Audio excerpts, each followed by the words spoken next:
Bismillahirrahmanirrahim. Assalamualaikum warahmatullahi wabarakatuh. Yang terhormat kepada Bapak Jajang Bayu Kawana MPD selaku dosen pembimbing 1 saya, dan tak lupa juga kepada Ibu Cucun Sutinah MPD selaku dosen pembimbing kedua. Mohon izin untuk memperkenalkan diri. Perkenalkan, nama saya Anissa Nurhidayat dengan NIM 180602228 dari Fakultas Ilmu Pendidikan Guru Sekolah Dasar IKIP Siliwangi Cimahi. Di sini izinkan saya untuk memaparkan hasil penelitian skripsi saya dengan judul Pengembangan bahan ajar berbasis model pembelajaran Radek untuk meningkatkan pemahaman konsep IPA siswa kelas 5 sekolah dasar. Adapun pembahasan pada poin bab 1 saya yaitu pertama, latar belakang masalah, yang kedua, identifikasi masalah, yang ketiga, rumusan masalah, yang keempat, tujuan penelitian, dan yang kelima, manfaat penelitian. Berikut akan saya jelaskan. Baik, pada poin pertama yaitu tentang latar belakang masalah.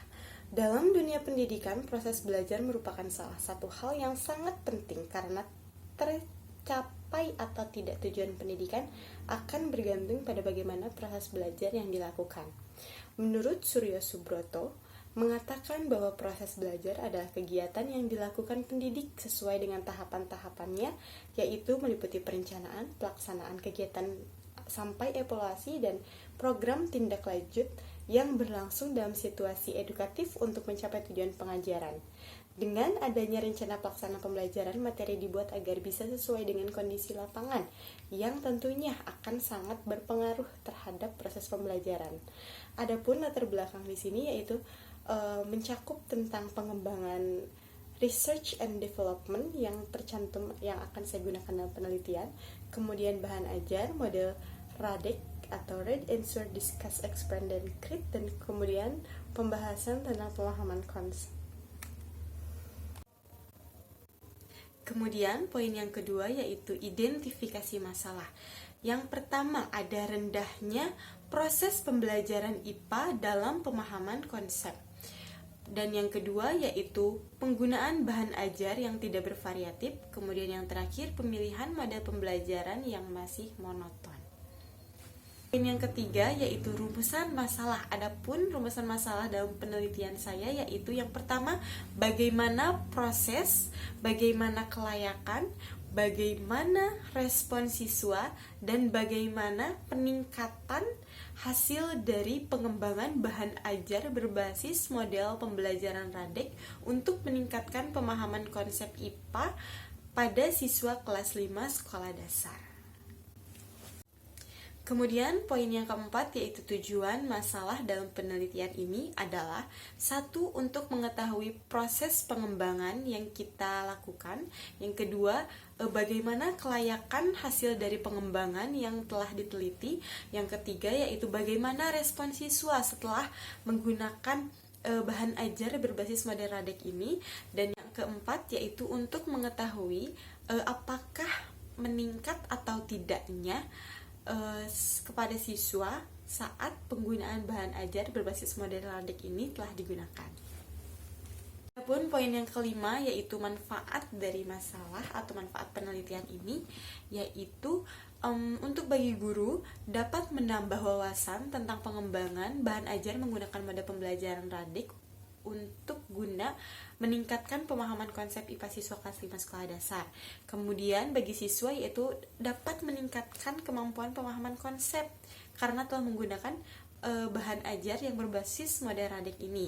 Kemudian bagi sekolah dapat memberikan alternatif bahan ajar sehingga meningkatkan pembelajaran. Selanjutnya pada poin bab kedua yaitu ada pembahasan tentang kajian teori, penelitian terdahulu, dan alur penelitian. Adapun kajian teori yaitu yang akan kita bahas ada mencakup 3 bahasan. Yang pertama yaitu bahan ajar, yang kedua Radek, yang ketiga pemahaman konsep. Bahan ajar yaitu merupakan seperangkat materi yang disusun secara sistematis, baik tertulis maupun tidak, sehingga tercipta lingkungan atau suasana yang memungkinkan peserta didik untuk belajar. Kemudian ada Radek, yaitu ini adalah model pembelajaran yang digunakan dalam penelitian ini. Model pembelajaran Radek terdiri dari read, answer, discuss, explain, and create, yang artinya membaca, menjawab, berdiskusi, menjelaskan, dan juga membuat. Kemudian yang terakhir yaitu pemahaman konsep. Menurut taksonomi Bloom, menyatakan bahwa hasil belajar pemahaman konsep yaitu kemampuan menangkap makna yang artinya dari sesuatu yang telah dipelajari. Adapun penelitian terdahulu yang menjadi acuan saya yaitu dari Pohan dan teman-temannya pada tahun 2019 melakukan penelitian yang berjudul Model Pembelajaran Radek dalam Pembelajaran Membaca Pemahaman Siswa. Adapun alur penelitian yang digunakan oleh saya yaitu metode research and development yang memiliki alur penelitian 1. Potensi dan masalah, yang kedua pengumpulan data, ketiga desain produk, yang keempat validasi desain, yang kelima revisi desain, dan yang kelima uji coba produk, yang keenam revisi produk, yang ketujuh uji coba pemakaian, yang kedelapan revisi produk final, dan yang kesembilan yaitu produk massal. Selanjutnya yaitu pembahasan dalam bab 3, yaitu di dalamnya terdapat jenis penelitian yang akan saya bahas, instrumen penelitian yang saya gunakan, dan objek penelitian yang dilaksanakan oleh saya. Baik, pada poin yang pertama yaitu tentang jenis penelitian metode R&D. Yang saya gunakan ini sebenarnya hanya mencakup 8 sintak ya, 8 langkah metode pembelajaran yang saya ambil dari menurut Borg and Gall karena keterbatasan waktu. Adapun 3 langkah yang saya lalui yaitu yang pertama prosedur penelitian yang ke-1 oleh 2 dosen pembimbing, dan yang kedua validasi produk oleh kedua guru ahli, dan langkah yang ketiga yaitu komponen yang divalidasi yaitu tentang produk, assessment, dan juga skala. Nah, kemudian objek penelitian atau populasi dan sampel yang saya laksanakan dalam penelitian ini yaitu bertempat di SDN 4 Raja Mandala Kulon, Desa Raja Mandala Kulon, Kecamatan Cipatat, Kabupaten Bandung Barat, di mana saya melaksanakan penelitian di sekolah ini pada kelas 5, mencakup di rombel B dan rombel A. Pada uji terbatas dalam rombel B yaitu mencakup sampel atau populasi 15 siswa yang saya ambil, dan kemudian uji coba luas yang saya ambil populasinya hanya 30 siswa untuk sebagai sampel penelitian. Adapun poin yang ketiga yaitu tentang teknik pengumpulan data yang saya gunakan dalam penelitian ini yaitu pertama, catatan lapangan, yang kedua validasi ahli, yang ketiga tes, dan yang keempat angket. Pada catatan lapangan, di sini saya akan menemukan temuan-temuan agar saya mengetahui apa yang akan saya kembangkan pada penelitian ini. Kemudian apa yang sekolah itu butuhkan, apa yang sekolah tersebut butuhkan, dan saya membuat desain produk untuk sesuai kebutuhan sekolah tersebut. Kemudian ada validasi ahli, di mana di sini proses untuk pengujian atau untuk penilaian apakah produk yang akan saya teliti, akan saya terjunkan ke lapangan ini sudah layak atau tidak untuk digunakan. Kemudian yang ketiga itu ada tes. Tes ini gunanya untuk mengetahui apakah ada peningkatan atau tidak kepada anak peserta didik tersebut setelah menggunakan atau melakukan pembelajaran berbasis metode pembelajaran Radek untuk meningkatkan pemahaman konsep siswa ini. Dan yang terakhir itu angket.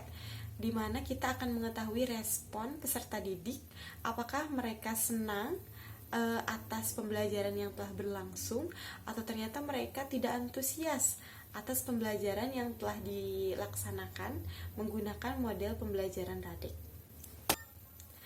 Adapun poin yang selanjutnya yaitu pembahasan dalam bab 4 hasil penelitian yang saya temukan, yaitu pada yang pertama itu ada hasil ahli media dan ahli materi, yang kedua hasil respon siswa, yang ketiga hasil tes uji terbatas dan uji luas.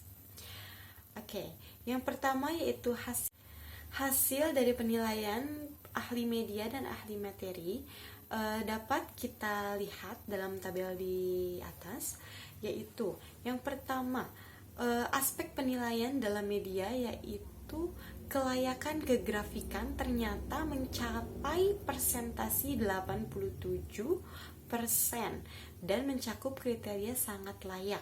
Kemudian pada penilaian ahli materi, yaitu aspek penilaiannya kelayakan isi dan penyajian, ternyata mencapai persentase 89% yang memiliki kriteria sangat layak juga. Kemudian tidak lupa juga ada hasil respon siswa yang dapat kita lihat juga dalam tabel grafik tersebut. Ternyata respon siswa sangat tinggi ya pada uji terbatas dan uji luas. Kemudian hasil tes uji terbatas dan hasil uji luas pun dapat kita lihat persentase hasil kemampuan pemahaman konsep pada uji terbatas dan uji luas sangat signifikan ya. Dapat terlihat di dalam grafik bahwa pada uji luas ternyata semakin meningkat pemahaman konsep. Adapun poin yang terakhir yaitu pembahasan dalam bab 5, di sini ada kesimpulan dan saran ya atau implikasi. Ya, dapat kita simpulkan bahwa proses pengembangan bahan ajar berbasis model pembelajaran Radek berjalan dengan baik dan sesuai dengan yang diharapkan. Kemudian, kelayakan bahan ajar berbasis model pembelajaran Radek pada materi organ gerak hewan dan manusia untuk meningkatkan pemahaman konsep IPA siswa kelas 5 sekolah dasar melalui tahap validasi ahli media dan materi dinyatakan bahwa sangat layak untuk digunakan. Kemudian, respon peserta didik pun terhadap bahan ajar berbasis model pembelajaran Radek pada hasil respon peserta didik melalui angket menunjukkan hasil dengan kategori yang sangat baik. Dan yang terakhir, peningkatan pemahaman konsep pada bahan ajar berbasis model pembelajaran Radek pada materi organ gerak hewan dan manusia untuk meningkatkan pemahaman konsep IPA di sekolah dasar kelas 5 berdasarkan hasil pengolahan data pretest dan post-test pada uji terbatas dan uji luas dapat dilihat dari uji normalitas yang diperoleh data distribusi normal, kemudian dilihat dari uji hipotesis didapatkan hasil perbedaan yang cukup signifikan pada kemampuan pemahaman konsep IPA sebelum dan sesudah. Selanjutnya pada analisis endgame juga terbatas maupun uji luas didapat hasil adanya peningkatan pada setiap indikator pemahaman konsep IPA. Dengan kata lain, bahan ajar sebelum dan sesudah berbasis model pembelajaran Radek terbukti dapat meningkatkan pemahaman konsep IPA. Kemudian yang terakhir yaitu saran dari peneliti, yaitu bahan ajar model Radek dapat digunakan sebagai alternatif bahan ajar pendukung pembelajaran. Yang kedua, ketika pembelajaran IPA berlangsung, hendaknya siswa dapat menunjukkan sikap keaktifan, kesungguhan, dan ketelitian, dan motivasinya dengan mampu berpikir kritis dan mampu memahami konsep. Kemudian yang ketiga yaitu peneliti selanjutnya dapat melanjutkan penelitian ini ke tingkat efektivitas karena penelitian ini hanya sampai tingkat praktikalitas. Dan yang terakhir yaitu menambah pengetahuan dan wawasan tentang pelaksanaan pembelajaran melalui pengembangan bahan ajar berbasis model pembelajaran Radek pada organ gerak hewan dan manusia. Ya, demikianlah presentasi saya tentang hasil penelitian pengembangan bahan ajar berbasis model pengembangan Radek untuk meningkatkan pemahaman konsep IPA siswa kelas 5 sekolah dasar. Jika ada salah kata, mohon dimaafkan. Terlebih lagi, mohon saran dan perbaikannya dari dosen pembimbing. Salam sehat dari saya. Sekali lagi terima kasih dan wassalamualaikum warahmatullahi wabarakatuh.